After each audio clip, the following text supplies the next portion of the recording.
Так, бүгін сендермен мен слив талдайтын болам. Осы бір апта, екі апта енді басылған уақыттан бастап ше. Қандай есептер келді, қалай шығарамыз деген сияқты. Так.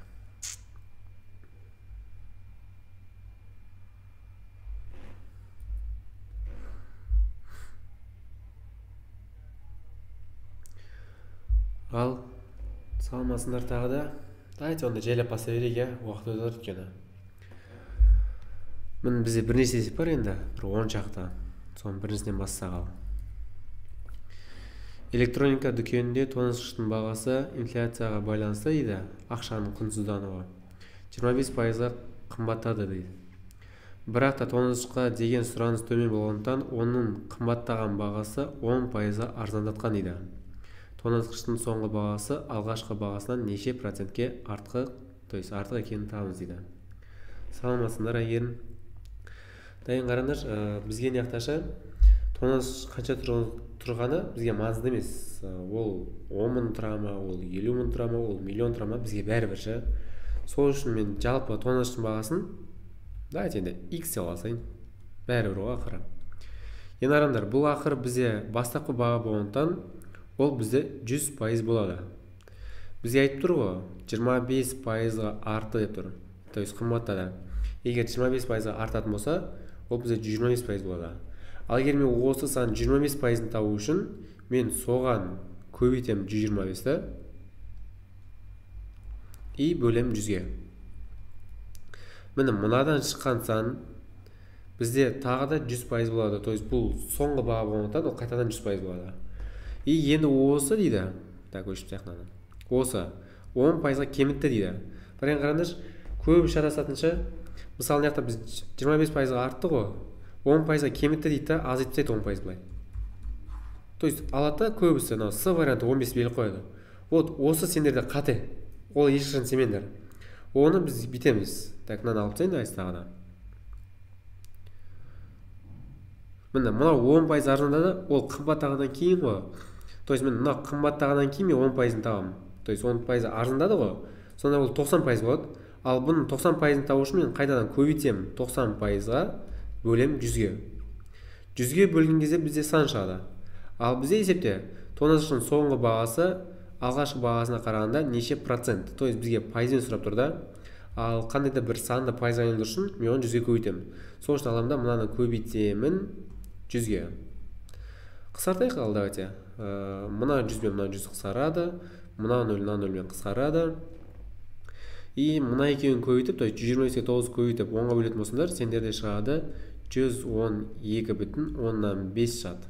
Сонда қараңдар, ақыры мынау бізде бастапқы баға. Бастапқы баға бізде 100%. Бірақ ол өзгерді 110%-ға дейін. Значит, ол бізде арты 12,5%-ға. То есть бір-біріне аз етеміз ғой. Вот сонда жауап бізде С емес, бізде Д болады деген сөз. Осындайларына шатаспаңдар.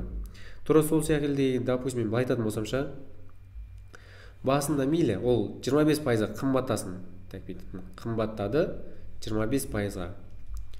Одан кейін тағы да 25%-ға арзандады дейтін болсам, ол бастапқы бағаны ешқашан бермейді.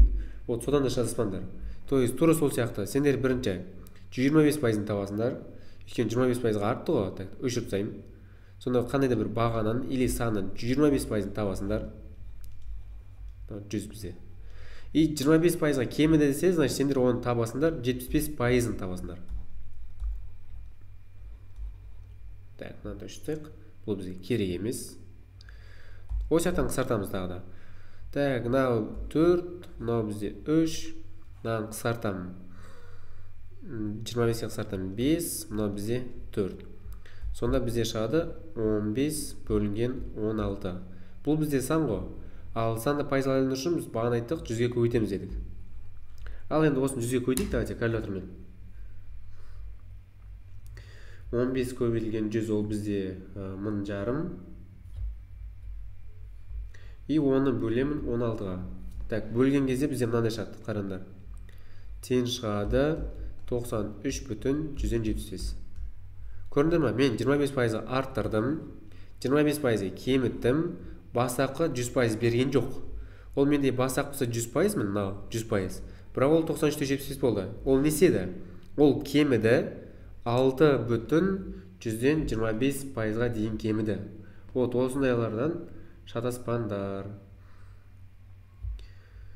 Так, ал келесін көретін болсақ, бір санды 30%-ға артырып, шыққан санды 20%-ға артырса, алғашқы бағасынан қанша пайызы артық болатын табыз дейді.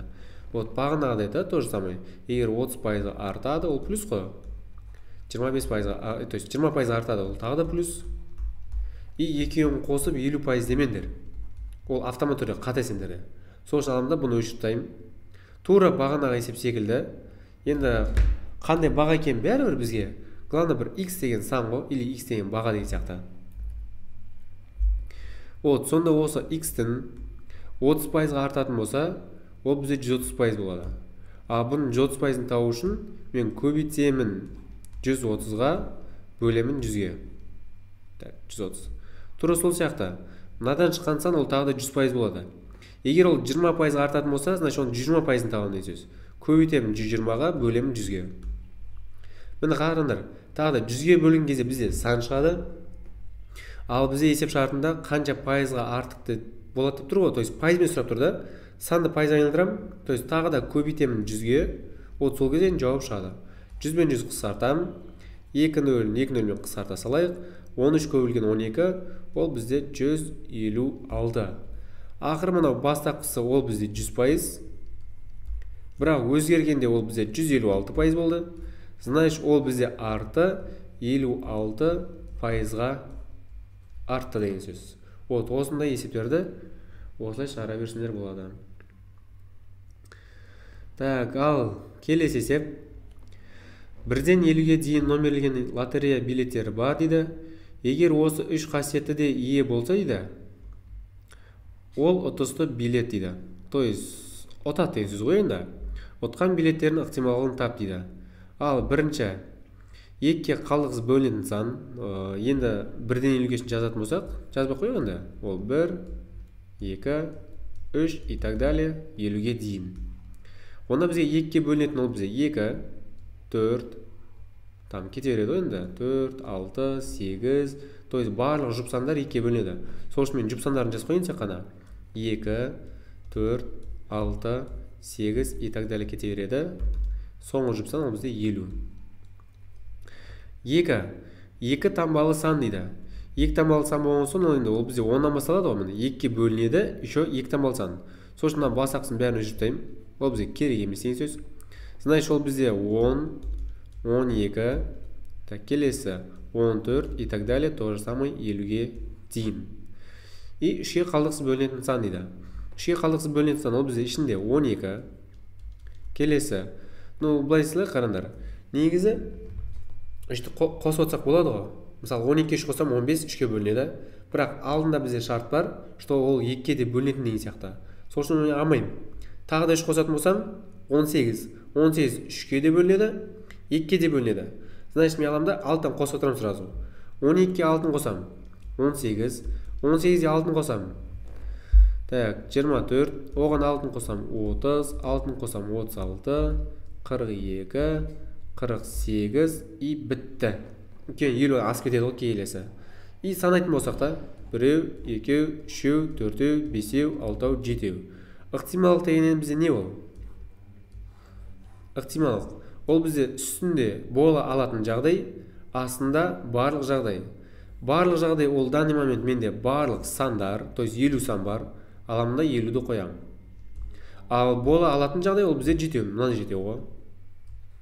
Ол сонда жауабы 50-ден 7, немесе бөлетін болсам 0,14. Міне жауап бізде осындай болады. Так, ең арыңыздар. Сәл күрделендірейік, бетейік, мысалы, давайте мына жерін өшіріп тастайық кішкене.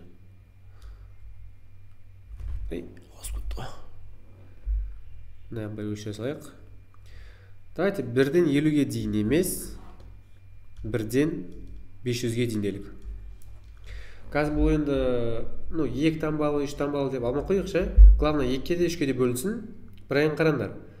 ол 6-ға бөліну керек деген сөз ғой. Сонда мен бүйтіп жазып шықпаймын да, қосып отырмын да, то есть 6 қосам мынау, 6 қосам мынау, 6 қосам мынау деген сияқты. Ол кезде бүйтеміз ішін. Ақыры бізде 500 сан бар.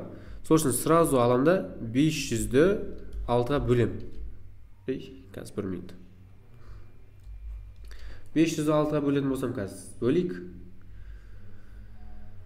Так, бүйтеді. Егер бөлетін болсақ, жуықтағанда 83,3 и так далее кете береді. Бірақ біз оның бүтін санын аламыз, 83 деген. Ол дегеніміз 1-ден бастап 500-ге дейін 6-ға бөлінетін 83 сан бар деген сөз. Значит, мен тура осы әдісті мынаған қолданатын болсам, мен уже бітем. 50-ді 6-ға бөлем. 50-ді 6-ға бөлетін болсам, бір қателесем 8,3 жатын сияқты, өйткені мынада бізде әшім 1-0 артық қой. Соны жазып қоям уже. 8,3. Значит, менде 8 бар деген сөз. Ол 8 не ол? Ол 1-ден 50-ге дейін. Бір таңбалы бізде 6 деген сан бар ғой. То есть бір штукта ол бір штукты алып тастауым керек қой. Өйткені 2 таңбалы деген ғой. Бір штукты алып тастайтын болсам 7 шығады. Вот сол 7 деген бағанағы мыналар ғой мына. Деген секілді есептер. Есеп. То есть осылар ғой енді. Соны 1-ден 5-ға дейін, 1-ден 10-ға дейін десе, осылай табасыңдар жылдамырақ болады. То есть жазып шықпайсыңдар да өзі. Так, ал егер түсінікті болса, келесі есепке көшейік. Келесі есеп бізде мынандай дейді. Үйдің дейді, ауласында жасалған көлік тұрағына дейді, арналған шатыр суреттегідей бағандармен бекітілген дейді. Бағандардың арасының ара қашықтығы бірдей. Бағандар деген ол бізде стойкалар ғой. Стойка деген бізде не ол? Мынау. Так, тоқтаңдар. Стойка мынау. Тура сол сияқты мынау. Және мынау. Осы үшеу ғой. То есть давайте ондай бөлек сызайық лучше. Так, мынау крыша тұр данный момент. Стойкалар деген мыналар. И мынау жер уже. То есть ара қашықтығы деген мынау, және мынау екеуі бірдей де тұр, екеуі тең бір-біріне. Так, келесі. Үлкен бағаның биіктігі үй биіктігімен анықталады дейді, және ол 4 метрге тең дейді. Так, үлкен баған бізде мынау болса, бұл бізде 4 метр. Ал кіші баған биіктігі 2 метр. Ең кіші баған ол бізде мынау 2 метр. Ортаңғы баған биіктігін табыңыз дейді. Так, қараңдар, мынау 4, мынау 2, ал мына тура ортасында тұр ғой. И біз былай ашын ойласаңызшы, 4 пен 2-ның арасында қандай сан бар? Тура ортасында ол 3 қой. Вот, значит, мынау бағаның биіктігі бізде 3 деген сөз ғой. 3 метр, то есть енді. Ал 3 метр деген бізде Д вариантында тұр деген сөз. Енді қараңдар. Келесіде бұның бітеген, допустим, тағы да бір мысал ретінде да. Мынау менде 4 метр емес, давайте бір 400 метр болсыншы. Мысал ғой енді әрине. Мынау бізде 2 метр болсын. Тұра берсін. И, допустим, айту мүмкін да, осы 400 бен 2-ның ортасында, тура ортасында қандай сан тұр, или ол неге тең деген сияқты. Ол кезде аласыңдар да 400-ді 2-ге қосасыңдар, ол 402. 402-ның жартысы 201. Сонда мына екеуінің тура ортасында бізде 201 деген сан тұр. Тура осы секілді 2 қосылған 4, ол бізде 6. Кешіріңдер. 6-ны 2-ге бөлем, бізде 3 шығады ғой. Сонда тура ортасын табу үшін екі шетін қосып 2-ге бөлсеңдер жеткілікті деген сөз ғой. Ол басқа ештеңе емес. Ал келесі есепке көшсек. Квадрат пішіндес ауданы 36 метр квадрат аулаға дейді. Өлшемдері 10 сантиметр және 30 сантиметр болатын тік төртбұрышты кафельдер төсеу керек дейді. Аулаға қанша кафель төселетінін анықтаңыз дейді. Так, бұны бітеген арындар. Егер есеп шартын қарайтын болсақ, мынау менде біріншіден метр квадрат деп тұр, ал мыналар бізде сантиметр.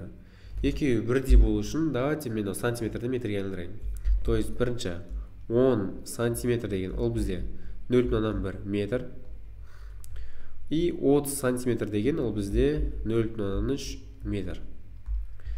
Ауданы 36 деген бір тіктөртбұрыш фигура ғой, мынандай, или квадрат пайым, данный момент біз білмейміз.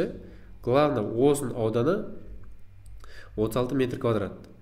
И мынандай бір кішкентай кафельдер қояды осыған. Мынандайлар қояды. Сонда мынау менде 0,3 метр, мынау бізде 0,1. Мынау бізде 0,3, мынау бізде 0,1. То есть осындай штуктан біз қанша қоя аламыз деп тұр ғой. Ал ол үшін табу үшін мен сызбаймын ғой. Сол үшін мен 36-ны 36-ны бөлемін 0,1 көбейту 0,3-ке. Не үшін? Өйткені 36 метр квадрат ол бізде общий. Тура сол сияқты мен кішкентай бөлігін ауданын табатын болсам, ол 0,3 көбілген 0,1 деген сөз ғой. То есть осынша метр квадрат аудан кетеді. Егер 36 0,3, то есть 0,1 0,3-ке бөлетін болсақ, так, мынау бізде 12 ғой. Яғни 1200 шығады ғой. Мынау негізі метр квадрат қысқарады ғой. То есть 1200 штук керек деген сөз. Или сиат. Ал бізде есеп шарты бойынша D вариантында тұр деген сөз. Ал саламатсыңдар. Уағалейкумассалам. Қалайсыңдар? MIT на связи дейді. Псевдомим деген кім өзі? Қуаныш па? Зейнеп па? Кім? 3 дейді. 3 деген. Дұрыс аха, 3 метр ғой. Так, ал келесі. Оқушы 6 емтихан бойынша орташа ұпайы 11 дейді. Егер алғашқы 5 емтиханнан 6, 5, 7, 13 және 9 ұпай алса дейді, онда соңғы емтихан алған ұпайы неше дейді. Жалып қараңдар. Бізде орташа ұпай деп тұр оңақта. Орташа ұпай, орташа сан, орташа баға, жалпы қандай да сондай синоним сөздер келетін болса, ол бізде арифметикалық орта дегенді білдіреді. Ал арифметикалық орта дегеніміз не?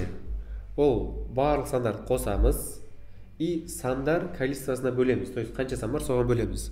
Сонда менде 6 сан бар ғой. И 6-ның 5-еуі бар да, бізде уже жақта жазылып тұр да. Осыларды жазам бірінші. 6 қосылған 5, қосылған 7, қосылған 13, қосылған 9 и тағы да бір 6-шы сан. Арифметикалық ортасын табу үшін мен 6-ға бөлем.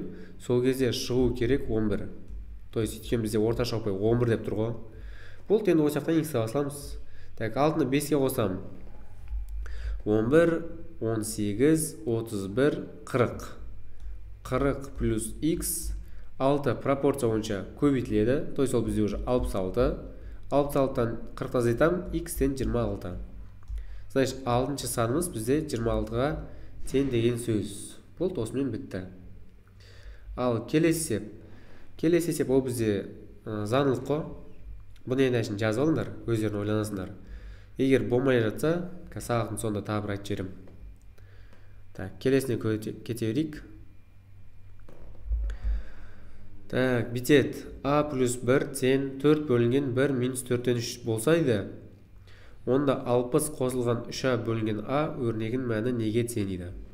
Давайте бітейік. Мұна теңдеу ғой ақыр бізде. Осы теңдеуден a-ны табайық та, и сол a-ны апарып орнына қойсақ әшін болды. a қосылған 1, 4 бөлінген 1 минус 4-тен 3 деген ол бізде 4-тен 1 деген сөз. Өйткені ортақ бөлім береміз ғой. Ортақ бөлімнен 4-тен береміз. Сонда 4 минус 3 ол бізге 1-ді береді. Сонда a плюс 1. Мұнау 4 уже 4-дің қасына көбейтіледі. Ол сонда 16 болады. Ал 16-тан 1-ді жіберетін болсақ, ол бізде 15. Болды, енді осына апарып орнына қойын. Сонда 60 қосылған 3 көбейтілген 15 бөлінген 15 шығады. Көбейтетін болсақ, ол бізде 45. 45 60-ға қосамыз, ол бізде 105. Ал 105 15-ке бөлсек, так, бір 7 шығатын сияқты, я? Аха, 7 шығады ғой. Бұл сонда бізде жауабы 7 деген сөз. Ол бізде Д варианты. Ал келесін көретін болсақ, шаршы пішіндес қаңылтырдың барлық бұрыштарынан қабырғасы 2 см куб болатын шаршы кесіп алып дейді. Қалған бөлігінен көлемі 32 см куб болатын, негізінен жақта куб деген шатасқан сияқты. Қараңдар, мына жақта куб болмайды. Ол ұзындық қой просто. Мына жақта куб болады ғой. Беті ашық тікбұрышты параллелепипед құрастырды дейді. Бастапқы қаңылтырдың қабырғасын табыңыз дейді. Бұрыштарынан кесіп алды деген ол бізде мыналар міне. То есть бұл ұзындығы бойынша мынау да 2, мынау да 2, мынау да 2. То есть бәрі 2 ғой. Бұлар кесіп тастайды да, сөйтеді не істейді? қаңылтыр жасайды, иә. То есть алады да міне мынаны бүктейді ғой мына бетінен. Тура сол сияқты мына жағынан бүктейді, мына жағынан бүктейді, мына жағынан бүктейді. И бүктеген кезде бізде мынандай бір фигура шығады ғой.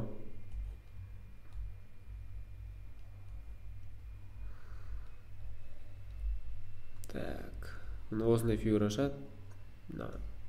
Жетпейді ғой енді. Вот сол кезде мынау екі деген бүктеген кезде ол бізде то есть ұзындығы болады да. Ұзындығы дейін биіктігінің ұзындығы ғой. Бірақ бұның көлемі бізде 32 сантиметр. Ал көлем деген бізде не? Ол бізде S табан көбейтілген H. Сонда 32 тең болу керек S табан көбейтілген биіктік 2-ге тең. Значит, S табан тең болады 16 екен, 32-ні 2-ге бөлеміз ғой. Ал S табанында бізде не жатыр? Бізде бұл жақта квадрат жатыр ғой. Бұлай қарайтын болсақ, бастық фигура өзі квадрат. Еще әр бұрышынан 2-ге кесіп алынса, мына фигура тоже квадрат деген сөз ғой. Ал квадраттың ауданы ол бізде А квадрат. Сол үшін 16 тең болу керек А квадратқа. Екі бетін түбірге алатын болсам, А тең болады 4-ке. Бол, сонда бізде ол мынау 4 деген сөз, және мынау 4 деген сөз.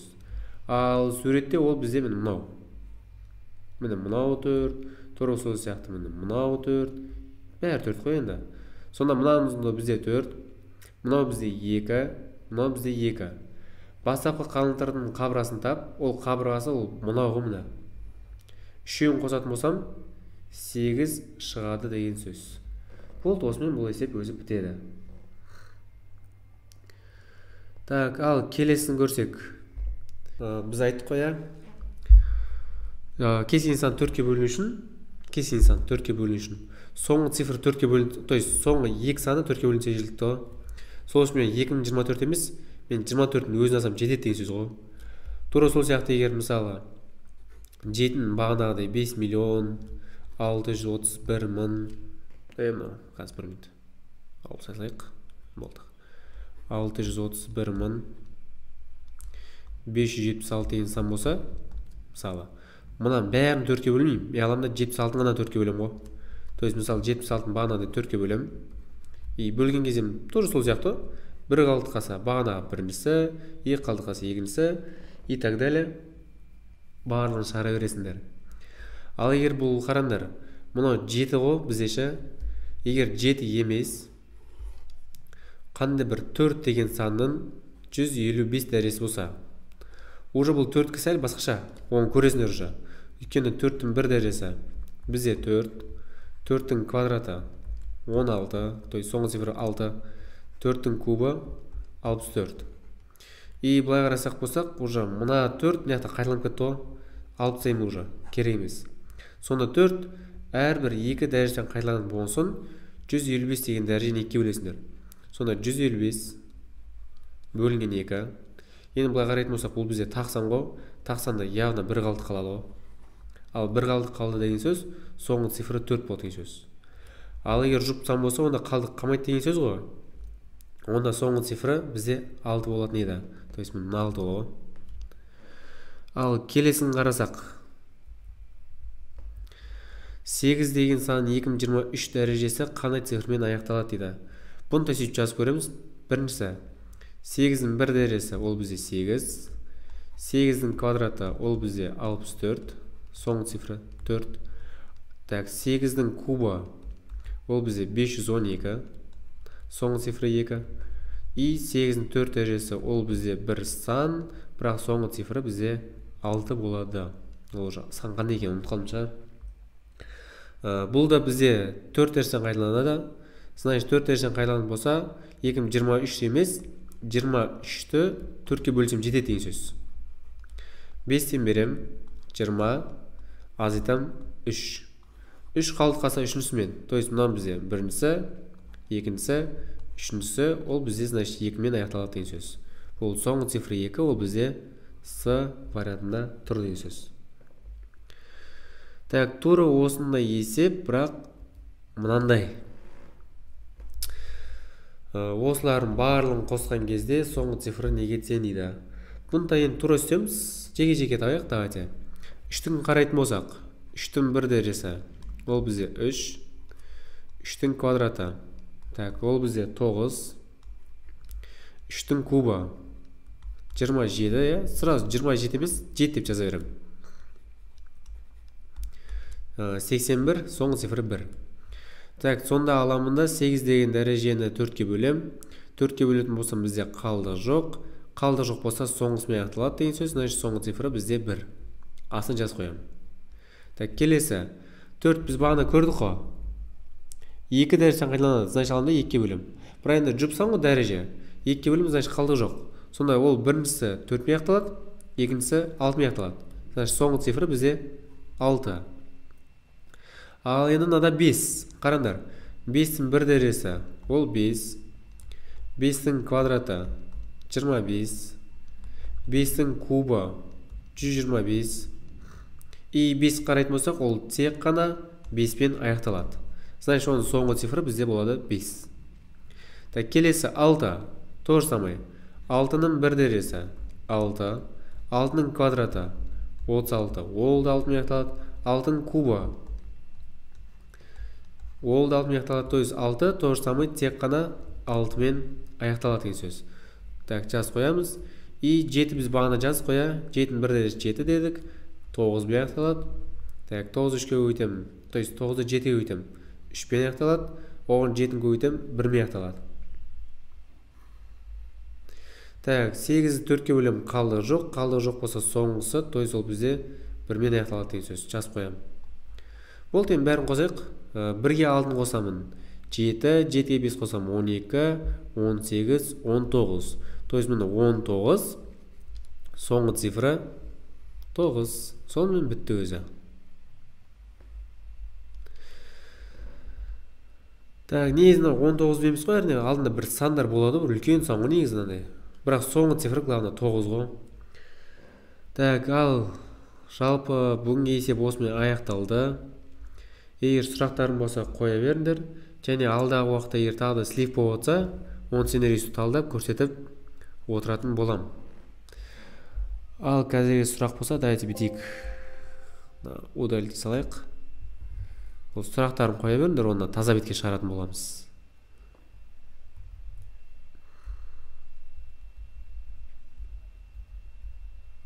Мына заңдылық айтпапты қоя. Мына заңдылық енді тап қойған шығарсыңдар, иә. 2 мен 3 қосады. Шыққан санды 3-ге өтеді. То есть 15. Тура сол сияқты 3 мен 5 қосады. Шыққан санды 3-ге өтеді. Ну, енді 8, 8-ге өтем 24. Келесі, значит, ол менде 4 мен 8 қосам. Қосатын болсақ 12. 12 көбейтілген 3, ол бізде 36. Соны сұрақ белгінің соңында бізде 36 тұрады деген сөз ғой. Бұл сонымен бітті. Ал сұрақтарым бар болса, осыға жаза беріңдер, біз сендерді көрсете берем өйстіп.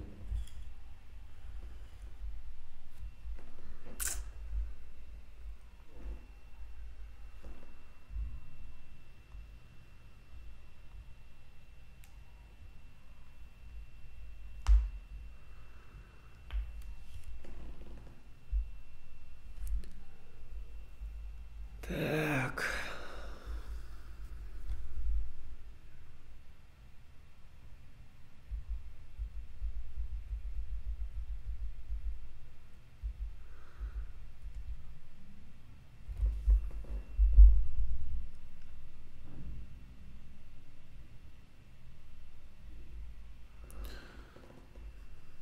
Ал егер сұрақтарым болса, онда қоштасайық, давайте. Оботадан енді ала аласа жоғары бағалап армандаған оқуларын түсе беріңдер. Бірақ қоштасаймыз, келесі сабақта тағы да талдайтын боламыз ғой. Ал жақсы сау болыңдар онда.